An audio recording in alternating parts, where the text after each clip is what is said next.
오늘 읽으신 말씀에 슬프다 아리엘이여 아리엘이여 하는데 여러분 그 첫 절을 들을 때에 여러분의 마음이 어떠셨습니까? 저는 주중에 설교 준비를 하면서 슬프다 아리엘이여 아리엘이라 하는 이거를 수없이 봤는데 그 아리엘이라는 그 단어를 말할 때마다 제 가슴이 아파왔습니다. 막 아파요 아파오 아리오 오는 것 같이 그런 느낌이 들었어요. 오늘 본문은 슬픈 내용이지만 또 그 가운데 하나님의 사랑과 소망이 담겨진 말씀입니다. 여러분, 파리를 생각하면 제일 먼저 떠오르는 게 무엇인가요? 파리. 말씀하세요, 집사님. 네? 아니, 그런 파리 말고 프랑스에 있는 파리. 이렇게 또 오해할 수도 있네요. 프랑스에 있는 파리 하면은 뭐가 제일 먼저 생각나세요? 에펠탑, 그렇죠? 그 다음에 로마에 가면 뭐가 있나요? 콜로세움. 감사합니다. 그럼 우리가 살고 있는 샌프란시스코 하면 뭐가 생각이 나세요? 골든게이트, 큰 문교. 그건 다 대답하시네요, 큰 소리로. 감사합니다. 그러면 우리가 좀 살고 있는 남쪽에 산호세 하면 뭐가 딱 떠오르십니까? 실리콘밸리. 우리가 이렇게 뭐를 얘기하면 딱 떠오르는 게 있어요. 그렇죠? 죄송합니다. 이 파리를 나라 파리라고 했었어야 되는데 이렇게 생각이 다르세요. 그런데 여러분, 예루살렘 하면 뭐가 생각나세요? 우리가 신앙생활로 성경을 보면서 예루살렘이라는 그 단어를 많이 접하게 되는데 예루살렘 하면 뭐가 생각나세요? 솔로몬 성전. 감사합니다. 성전이 생각나죠? 그럼 조금 더 한 번 더. 성전하면 또 생각나는 게 뭐가 있으세요? 성전하면 성전에 뭐가 있다고 탁 생각이 나세요? 예? 번제단 말씀하셨어요? 예, 감사합니다. 우리 오늘 그 설교 제가 더 이상 안 해도 될 것 같아요. 준비를 다 했는데 벌써 말씀했는데 다 맞추셔가지고. 예. 성전을 예루살렘 하면 성전 생각이 나고, 성전하면 번제단이 생각이 납니다. 그 성전에서 구약 그 시절에는 동물을 제물로 해서 태워서 제사를 드렸잖아요. 그죠? 여러분 아시는 대로 화목제, 속건제, 속죄제, 번제, 소제 이렇게 해가지고 제사를 드렸잖아요. 그런데 오늘 하나님께서 이사야 선지자를 통해서 29장에 예루살렘이라는 얘기는 1절부터 8절까지 한 번도 안 하세요. 그런데 예루살렘에 관한 이야기입니다. 그리고 나라로는 유다 왕국에 관한 이야기입니다. 하나님께서 유다 나라의 예루살렘을 징벌하시겠다라는 겁니다. 심판하고 징계하시겠다고 말씀하시는 것이에요. 오늘 주신 말씀 아까 봤습니다만 슬프다 아리엘이여 아리엘이여 다윗이 진친성읍이요. 다윗이 이 예루살렘 옛날에 여부스 족속에게 있던 그 성을 탈취해가지고 그 뒤에 한 번도 정복당한 적이 없습니다. 다윗이 진친 다음에 그 성이 바로 예루살렘 성입니다. 그런데 뭐라고 말씀하냐면요, 내가 아리엘을 괴롭게 한다 그러십니다. 그리고 너희들이 슬퍼하고 애곡하며 내게 아리엘과 같이 되리라. 이 아리엘이라는 단어가 계속 반복이 되어져요. 이 아리엘이 무엇일까요? 이 아리엘은 예루살렘을 지칭하는 것인데 하나님께서 유다 예루살렘을 어떻게 징계하시겠다고 말씀하시냐면요, 첫 번째입니다. 하나님의 사자가 하나님의 화로가 되게 하신다. 이 사자는 이 라이온입니다. 이 무서운 사자 같은 그 사자를 말합니다. 이사야는 이 예루살렘 성을 아리엘이라고 부릅니다. 근데 이 아리엘이라는 단어는요, 참 그 뜻이 분명하지 않은데 크게 두 가지의 뜻이 있습니다. 하나는 뭐냐면요, 라이언 오브 갓, 하나님의 사자 이런 뜻이 있고요. 또 하나는 horse of God, fire of God, 하나님의 화로, 이런 두 가지 뜻이 있습니다. 왜 그러냐면요, 이 유다 왕국은 유다 지파를 중심으로 세워졌습니다. 근데 유다 지파는 성경에 보면은 사자 지파입니다. 하나님의 일을 위해서, 하나님의 언약을 위해서는 사자와 같이 용감하고 돌진하는 지파고, 이 성막과 성소를 옮길 때도 가장 앞장섰던 지파가 유다 지파입니다. 그래서 남쪽 유다 왕국은 하나님의 사자 나라라고 표현할 수가 있습니다. 그런데 그 하나님의 말씀과 언약을 가지고 살았던 유다 백성들이 그 예루살렘이 타락하게 되는 것을 하나님이 슬퍼하시는 것입니다. 다윗이 그곳을 점령한 후로 한 번도 점령당한 적이 없는 견고한 성읍인 예루살렘이 하나님의 분노의 화로가 된다라는 겁니다. 그 얘기를 들으니 얼마나 실망스럽고 얼마나 가슴이 아팠겠습니까? 그럴 정도로 이사야의 마음이 아리어 오는 겁니다.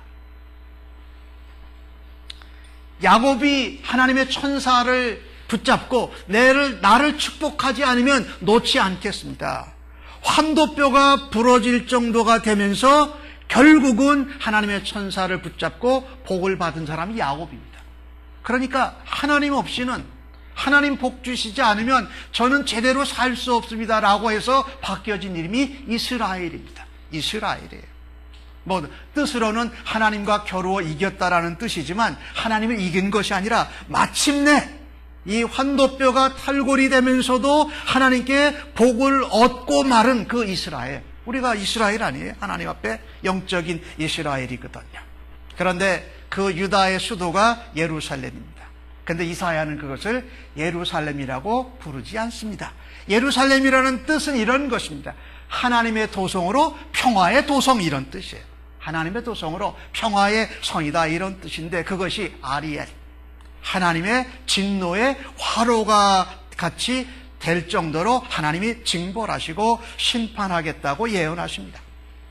예루살렘은 유다 왕국의 정치, 경제, 종교, 문화의 중심지였습니다. 그리고 아까 말씀하신 대로 그 가운데 하나님의 성전이 있고 그 가운데 하나님 앞에 제사를 태워드리는 번제단이 있었던 것입니다. 여러분, 성전이 있어서 하나님의 집이 있고 하나님이 하나님 백성들의 죄를 용서하시고 제사와 예배를 받으시는 곳입니다. 그런데 그 번제단은 하나님께 용서를 받을 수 있는 유일한 곳이었습니다. 우리가 하나님 앞에 헌신할 때에 번제를 드려서 하나님 앞에 충성을 다하고, 하나님 앞에 죄를 지었을 때에 속죄제를 드려서 하나님 앞에 용서함을 받고, 하나님과 관계가 멀어지면 화목제사를 드려서 하나님과의 관계를 밀접하게 하면서 많은 백성들과 화목제물을 나눠 먹었습니다. 내가 다른 사람에게 피해를 준 죄를 짓게 되면 속건제사를 드려서 배상을 해주면서 하나님 앞에 제사를 드렸던 것이 바로 번제단입니다. 이 번제단의 용도는 다른 것이 아니라 죄를 용서받는 것입니다. 그런데 그 번제단이 있는 하나님의 성전이 죄를 용서받고 깨끗하게 되는 곳이 아니라 오히려 죄를 부추기고 죄를 짓는 곳이 되어져 버려서 하나님께서 그 예루살렘 성이 있는 그곳을 아리엘을 징벌하시겠다고 말씀하십니다. 여러분, 우리가 이 지금 현대에서 살다 보면요, 병원이 제일 병균이 많습니까? 적습니까? 병균이 제일 많아요. 그렇죠? 그래서 연약한 아이나 연로하신 어르신들은 병원 가서 병을 또 얻어오는 경우도 많습니다. 그래서 병원을 어린아이나 연세 많으신 분들은 자주 안 가는 게 도움이 되죠. 이 예루살렘에 있는 하나님의 성전에서 우리의 죄를 치료받고 용서받으러 갔는데 오히려 그곳에서 죄가 더 커지고 또 우리의 죄악이 더 다른 사람에게 파급되어지는 것은 문제입니다. 우리 한국에서 메르스로 인하여서 그 의료 사태가 있었을 때에 어디가 그 메르스를 전파시킨 온상지였습니까? 병원이었습니다. 병원에서 제대로 그것을 깨끗하게 소독과 예방을 못해서 병원에 온 사람들을 통해서 메르스가 확산되었었던 것입니다. 이 말씀을 제가 왜 드리느냐? 교회는요, 병원과 같습니다. 이곳에 오셔서 내가 세상에서 살면서 지은 실수와 죄와 악을 하나님 앞에 예배하는 가운데 말씀을 듣는 가운데 예수 그리스도의 보혈로가 그 이름을 힘입어서 깨끗함을 받는 곳, 그리고 다시 세상 속으로 나가서 거룩하고 구별된 삶을 살아서 세상을 변화시켜야 하는 곳이 바로 교회입니다. 그런데 예루살렘에 있는 성전이 그 당시에 유다 나라가 그러지 못했다라는 것입니다. 그 성전이 죄를 통회하고 자복해야 하는 곳이어야 되는데 자기의 죄를, 자기의 잘못을 예배를 형식적으로 드렸다라는 것을 통해서 더 감추고 더 악한 죄를 짓는 곳으로 바뀌어졌다라는 것입니다. 가장 깨끗하고 가장 구별되고 가장 거룩해야 될 하나님의 집 교회입니다. 요즘으로 말하면. 그리고 그 교회에 지체된 성도들은 물론 우리도 죄와 악을 범하면서 실수하고 넘어지면서 삽니다. 그러나 주님의 몸된 교회 공동체를 통하여서 예배하고 훈련함을 통해서 우리의 생각과 우리의 나쁜 죄와 인생에서의 잘못들을 깨끗함을 받아야 할 것입니다.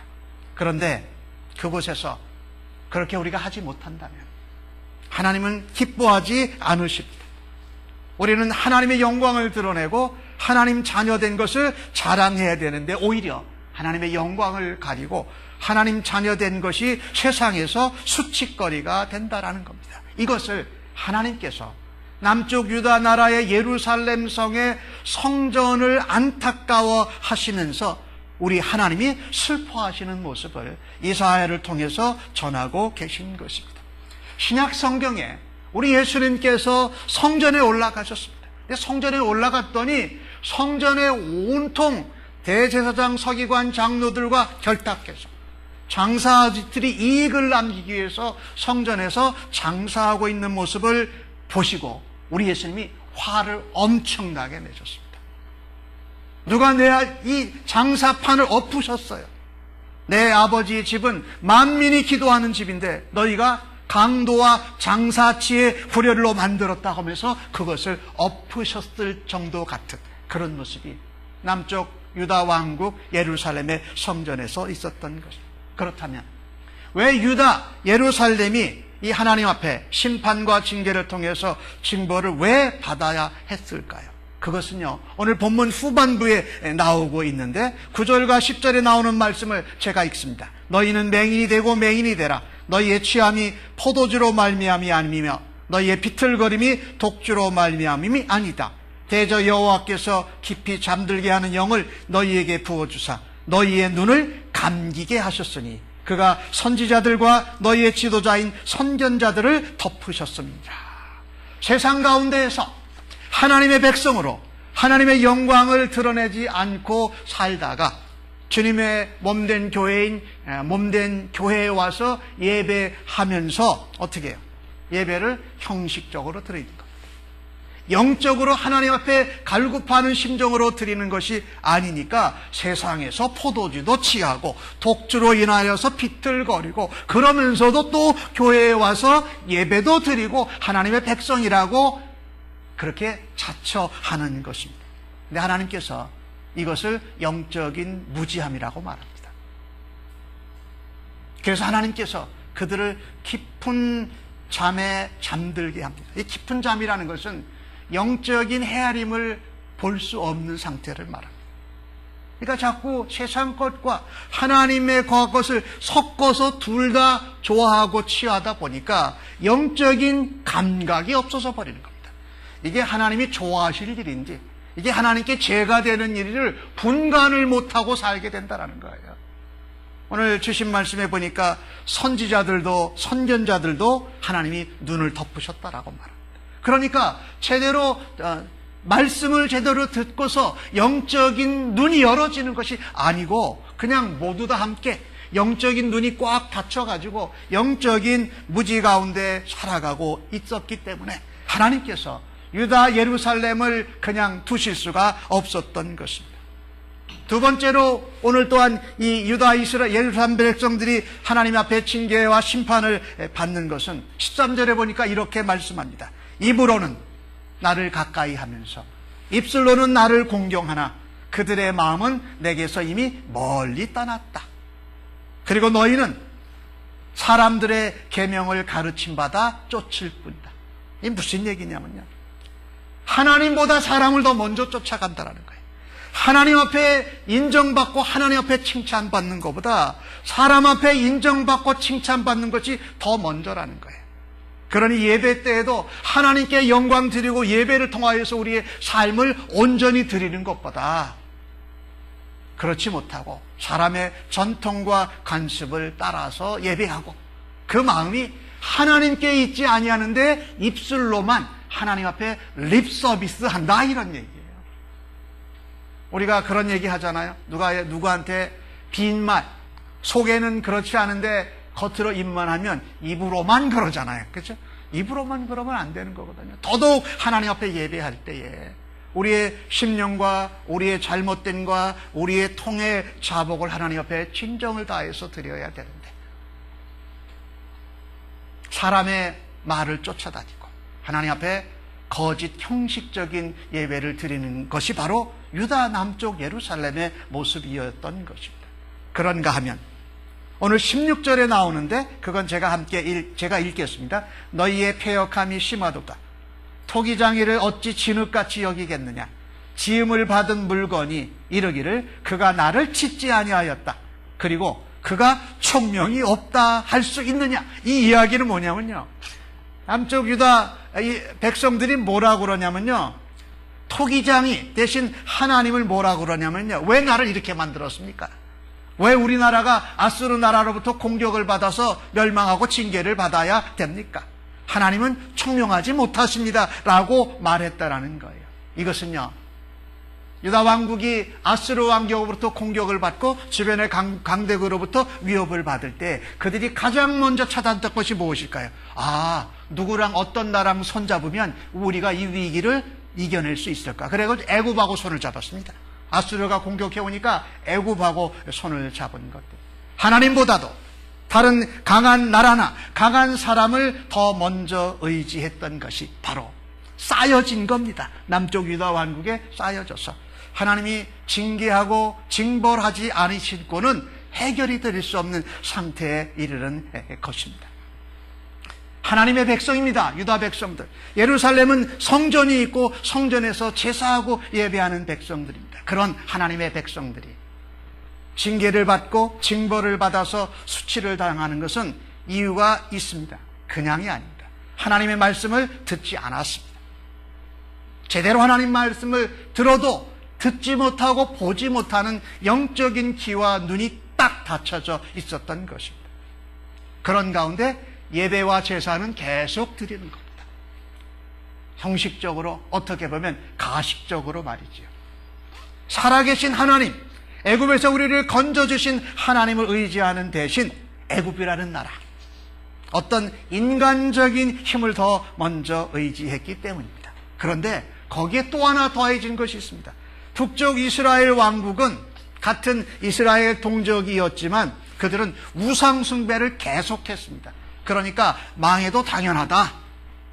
그런데 우리 남쪽 유다 왕국만큼은 그래도 하나님을 잘 섬기는 왕도 있었고 우리는 그래도 우상 숭배만 하지 않았는데 라고 하면서 우리는 멸망받지 않을 거라고 생각한 겁니다.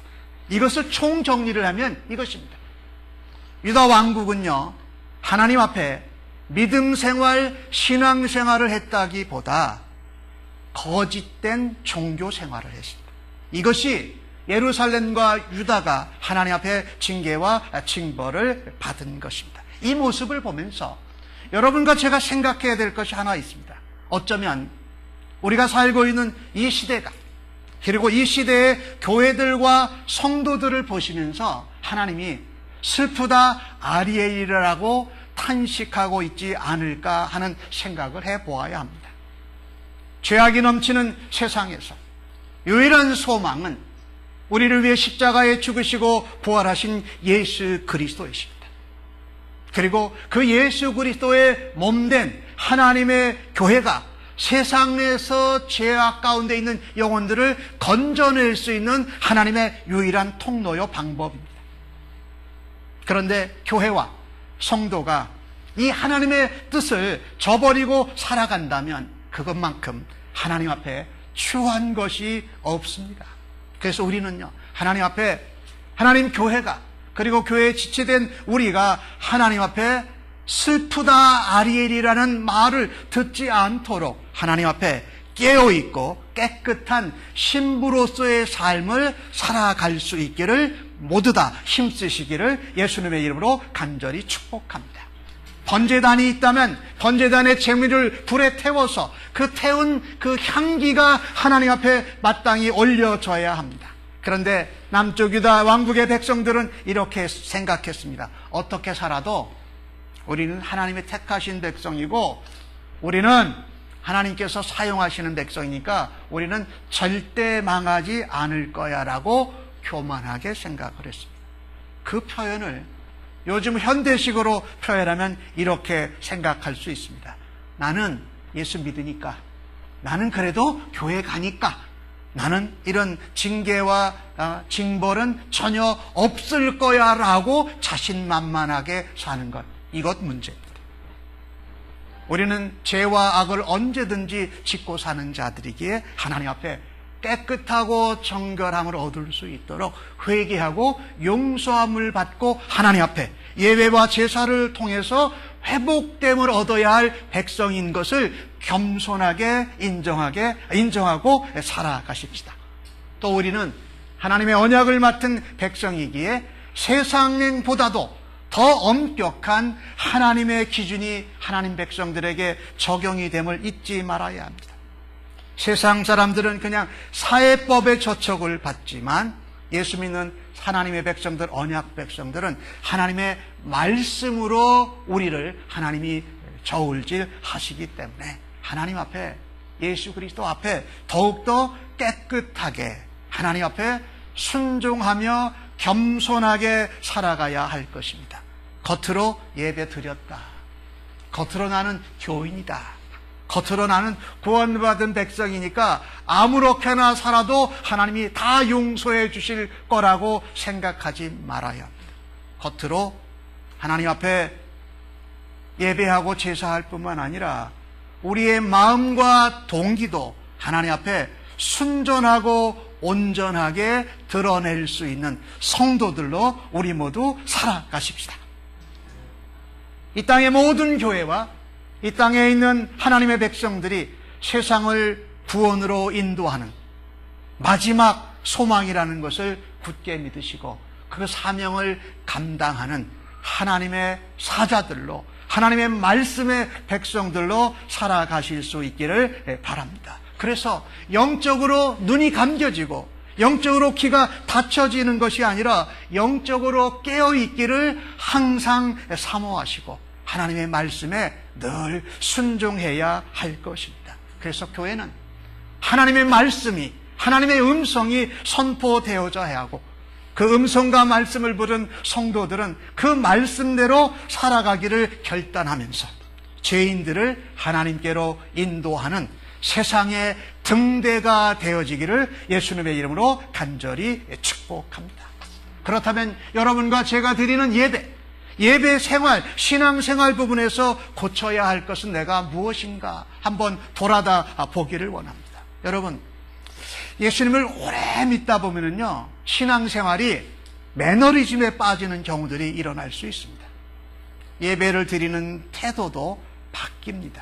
처음에는 죄를 용서받고 구원받은 기쁨이 너무 커서 감격해서 어떤 예배든지 다 드리고 싶습니다. 어떤 모임이든지 다 쫓아가고 싶습니다. 그런데 신앙생활의 연수가 점점 더 길어지고 늘어나면 이런 일들이 생겨나기도 합니다.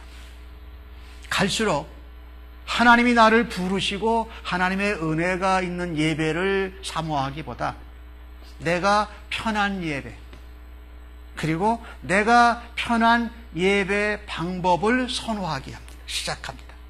그리고 내가 하나님께 들어야 될 말씀을 좋아하기보다 내가 듣고 싶은 말씀을 더 듣기를 좋아하는 모습으로 바뀌어질 수 있다는 것입니다. 설교 시간에 혹은 말씀을 통하여서 회개해야 됩니다. 우리가 하나님 앞에 무릎을 꿇어야 됩니다. 우리가 하나님 앞에 두 팔 벌리고 항복해야 됩니다라는 그런 말씀이나 도전을 받으면 오히려 그렇지 않습니다. 나는 잘하고 있습니다. 나는 뭐를 섬기고 있습니다라고 하면서 자기의로 자기를 세우고 자기의로 충만해서 하나님의 예배 앞에, 하나님의 말씀 앞에 우리들 자신이 부족하다는 것이 아니라 오히려 떳떳하게 서는 그런 자기의에 빠질 수도 있습니다.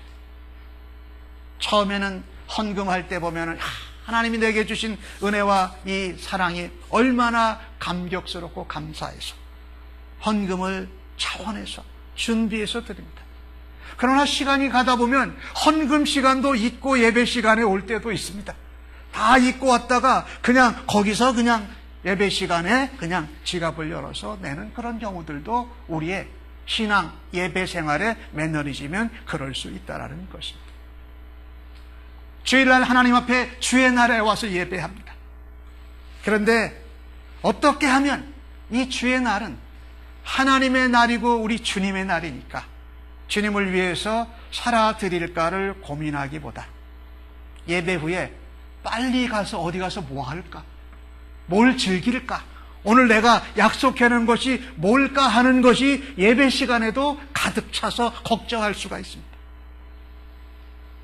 하나님의 몸된 교회를 섬기면서 하나님의 나라를 확장시켜가며 영혼 구원을 받는 일을 하나님 마음처럼 기뻐해야 되는데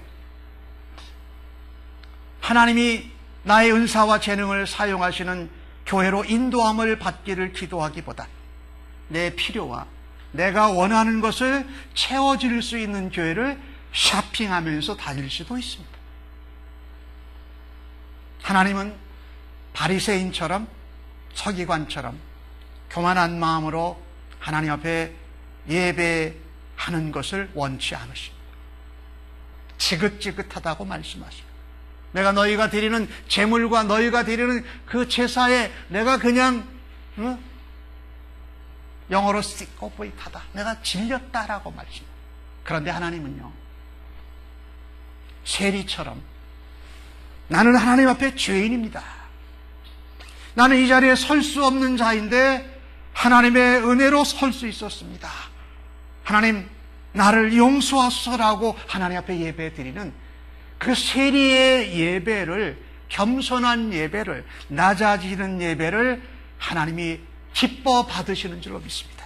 오늘 예루살렘 아리엘이라고 이사야가 안타까워하고 아파한 그 모습을 보면서 우리들 자신의 예배 생활, 우리들 자신의 신앙 생활이 종교 생활과 거짓 예배로 드려지지 않고 하나님 앞에 신령과 진정으로 드려지는 예배를 드리는 성도님들로 일어서시기를 주님의 이름으로 간절히 축복합니다.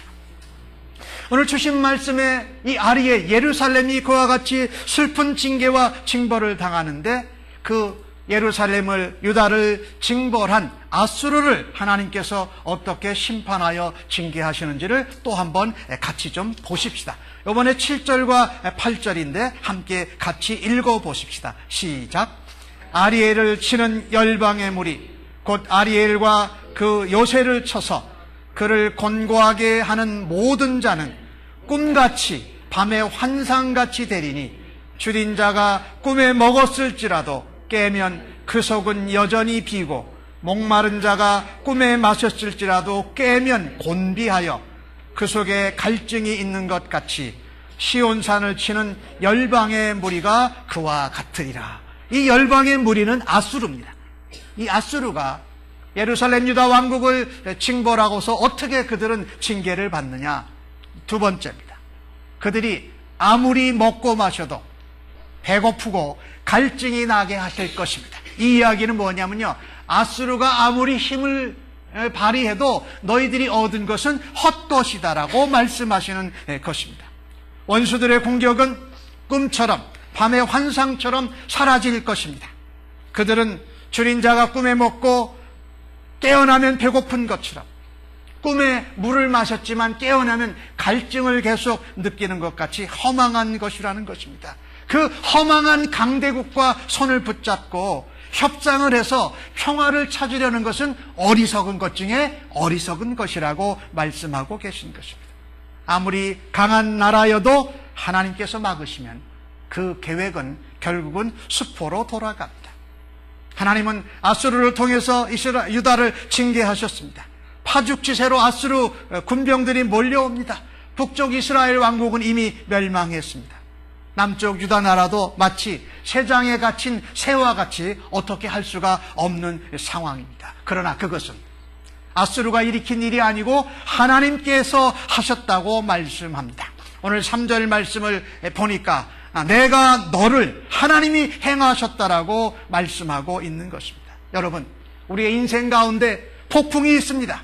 그러나 그 폭풍을 보면서 폭풍을 일으키신 하나님을 보지 못한다면, 하나님을 경험하지 못한다면 그것은 어리석은 자인 것입니다.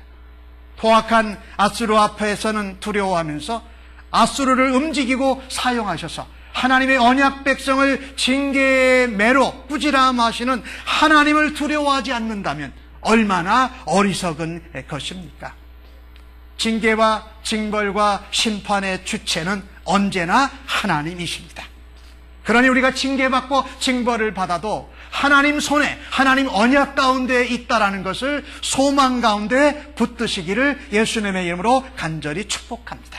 오직 하나님만이 만물의 통치자여 만물의 주관자가 되십니다. 이것을 믿는 자, 이것을 붙드는 자, 이것을 붙들고 하나님 앞에 예배하는 자들은 하나님 그분 이름 자체가 기쁨이요, 하나님의 약속이 위로요, 하나님의 약속의 성취가 우리에게 감격이요 승리의 기쁨인 줄로 믿어야 할 것입니다. 이 오늘 아수르를 통해서 징계를 받는 유다 왕국은 하나님께서 자기 백성을 끝까지 사랑하시는 하나님의 마음을 보여주고 있습니다. 오늘 주신 말씀 5절에 보니까 뭐라고 되어 있습니까? 그 대적의 머리는 세미한 티끌 같겠고 날려가는 겨와 같다고 말씀하고 계십니다. 오직 하나님을 두려워하고 하나님을 경외하면 그 어떤 것도 두렵지 않습니다. 왜? 티끌 같고 날리는 겨와 같기 때문에. 하나님만을 두려워하고 경배의 대상으로 삼고 신뢰할 때에 모든 두려움은 순식간에 사라질 것입니다. 이것이 바로 하늘로부터 오는 하나님의 은혜요, 우리 예수님의 위로요, 성령의 능력이라는 것입니다. 실제로 아수르는 열왕기하 19장에 보니까 여호와의 사자가 나타나서 아수르 진영에서 군사 18명 5,000명을 친지라.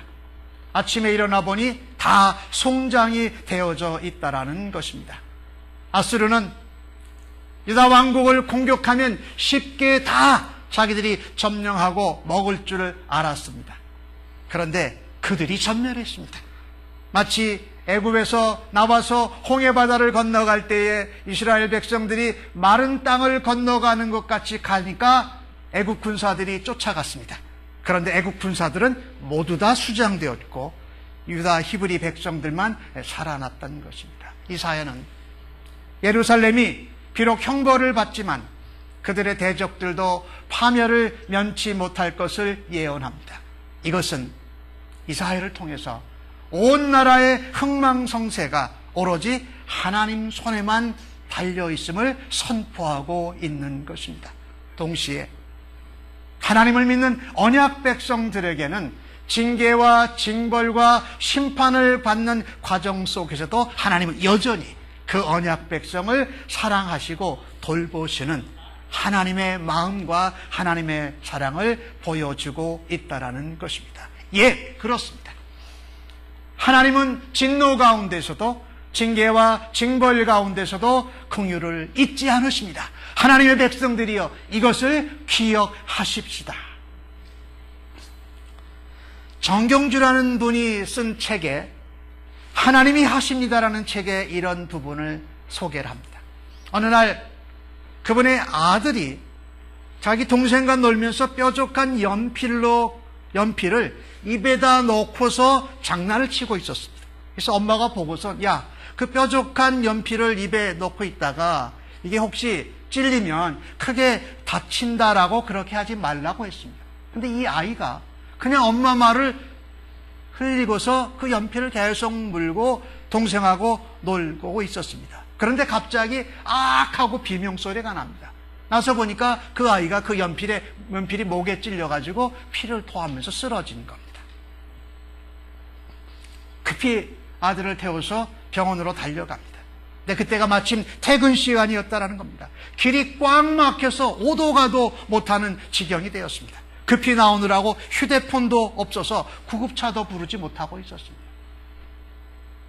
차 속에 꽉 막힌 교통체증 앞에 차 속에 앉아서 이 정경주라는 자매가 하나님 앞에 부르짖었습니다. 하나님, 제발 지금 우리를 도와줄 수 있는 천사를 보내주십시오 라고 기도하고서 앞을 보는데 경찰 오토바이 2대가 앞에 있더라는 겁니다.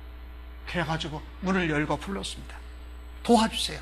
지금 우리 아이가 이렇게 연필에 목에 찔려가는데 병원을 갈 수가 없습니다. 우리를 좀 에스코트 해 주십시오. 그랬더니 경찰관이 따라오세요 해서 경찰관이 앞에서 2대서 쭉 이끌어가면서 병원으로 갔습니다. 그리고 무사히 병원에 도착해서 치료를 잘 받았다라는 겁니다. 그 일을 겪고 나서 이 자매가 생각한 겁니다. 엄마가 그렇게 주의를 주었는데도 흘리고 순종하지 않고 다쳐서 울고 있는데 요 녀석 잘 됐다. 엄마가 말하는데 안 듣고 내 고집대로 하다가 다쳤으니 어디 한번 아파봐라, 어디 한번 혼나봐라 라고 냉정하게 말할 수 있는 엄마가 세상에 있을까? 세상에 없습니다.